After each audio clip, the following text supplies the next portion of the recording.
Welcome to English Through Stories, the place where language meets imagination. Whether you're learning English as a second language or just love true stories, you're in the right place. Here, we explore the lives of famous people, unforgettable moments in history, and powerful life lessons, all told in clear, easy-to-understand English.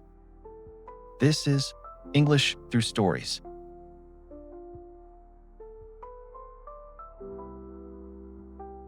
The life and legacy of Al Pacino.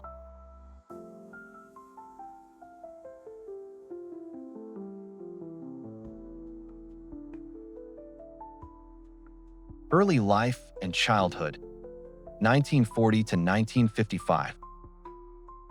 Alfredo James Pacino was born on April 25, 1940, in East Harlem, New York City, to Salvatore Pacino and Rose Girardi. His parents were both children of Italian immigrants. When Al was just 2 years old, his parents separated. He and his mother moved to the South Bronx, where they lived with his grandparents. Life was difficult. His mother worked hard to support them, but money was always tight. The Bronx in the 1940s and 50s was full of poverty and violence. As a child, Pacino often felt like an outsider. He was small, quiet, and sensitive. But there was something special about him. Even at a young age, he loved to perform. He would act out scenes from movies at home, using socks as puppets or pretending to be a detective or gangster. His imagination became his escape. In school, he struggled academically and often got into fights. He failed several subjects and eventually dropped out of high school at 17. But he had already found his passion: acting.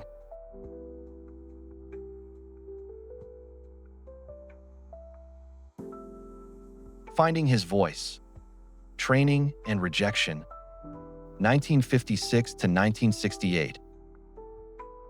After dropping out of school, Al Pacino worked many small jobs to support himself: janitor, mailroom clerk, theater usher. But acting was always on his mind. He applied to several drama schools in New York, but was rejected more than once. Still, he didn't give up. He enrolled at HB Studio, where he studied under Charles Laughton and later under the legendary Lee Strasberg at the Actors Studio. Strasberg introduced him to method acting, a technique where actors dive deep into the emotions and experiences of their characters. It was there that Pacino found his emotional truth as a performer.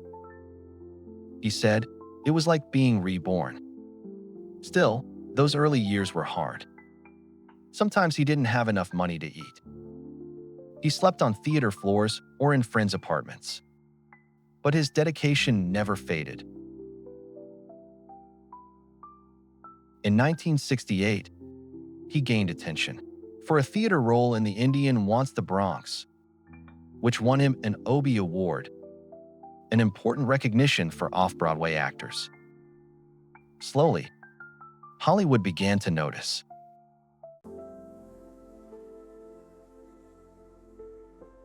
The Godfather and global stardom, 1971 to 1975.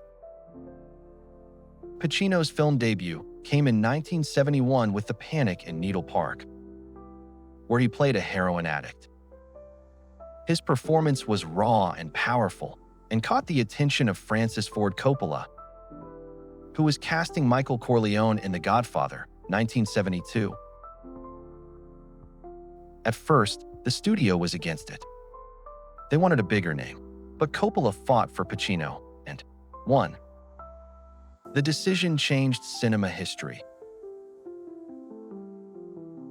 Pacino's portrayal of Michael, transforming from a quiet outsider to a cold mafia boss, was brilliant. He brought subtlety, emotion, and strength to the role. He earned his first Academy Award nomination, and The Godfather became one of the greatest films ever made. In The Godfather Part 2, 1974, Pacino gave an even deeper, darker performance. His cold stare, quiet voice, and inner pain showed how power could destroy a man's soul. The film won 6 Oscars and confirmed Pacino's place among the acting elite. A Voice for the Misunderstood, 1975 to 1985. In the next decade, Pacino starred in some of the most important and emotional films of his career. In Serpico, 1973, he played a real-life New York cop who stood up against corruption in the police force. Pacino's energy and passion in the role were unforgettable. In Dog Day Afternoon, 1975, he portrayed a desperate man trying to rob a bank to pay for his partner's medical operation. The performance was vulnerable and brave, and it earned him another Oscar nomination. Pacino didn't chase roles for money or fame. He chose stories that were real and characters that were broken, misunderstood, or fighting for justice. He gave a voice to people society often ignored. But all the fame took a toll. He began to suffer from exhaustion, depression, and burnout. He took long breaks between films, avoiding the spotlight. In this time, he returned to theater, his first love, and reconnected with his creative spirit.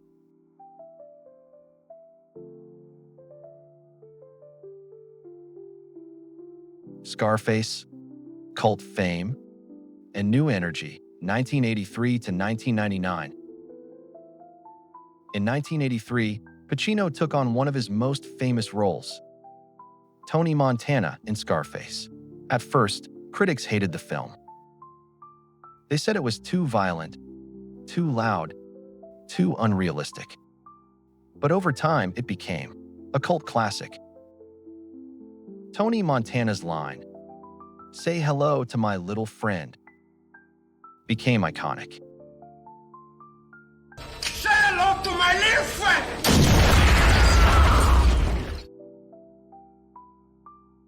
In the 1990s, Pacino entered a new phase of his career. He starred in Dick Tracy, 1990, showing his love for comic book characters. Carlito's Way, 1993, as a man trying to leave his criminal past. Heat, 1995, where he and Robert De Niro shared the screen as cop and criminal for the first time. In 1992, Pacino finally won his first Academy Award for Best Actor for Scent of a Woman. He played a blind, angry, but charming former colonel. The performance was loud, emotional, and powerful. His famous hoo-ah became a symbol of Pacino's acting fire.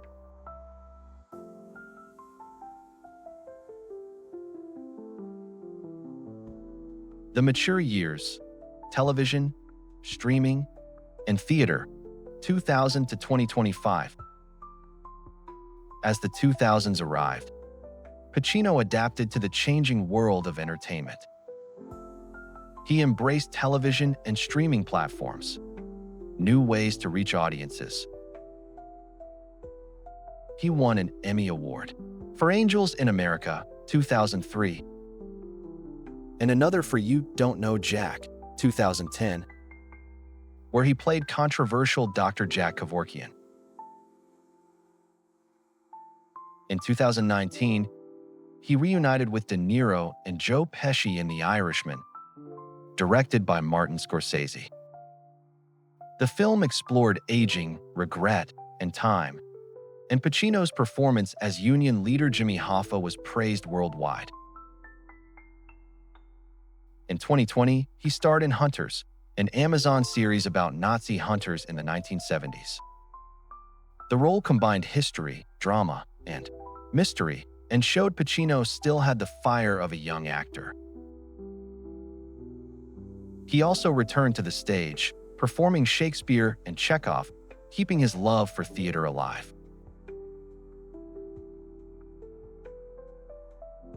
Personal life and beliefs. Unlike many stars, Al Pacino never married. He has had long relationships and has 3 children. He is a private man, deep, thoughtful, and often quiet. He doesn't like social media, big events, or fame. He prefers books, long walks, and time with family. He once said, "The camera is my enemy, but also my friend." He is deeply philosophical.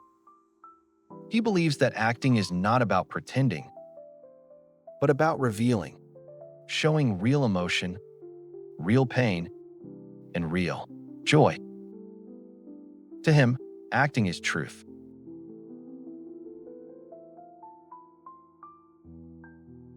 Awards, honors, and influence. Al Pacino has received nearly every major acting award. Academy Award for Best Actor, 2 Tony Awards for Stage Acting, 2 Emmy Awards, AFI Lifetime Achievement Award, Kennedy Center Honor, National Medal of Arts. Is often listed among the greatest actors in film history, alongside legends like Marlon Brando, Robert De Niro, and Daniel Day-Lewis. Actors today still study his performances and dream of working with him.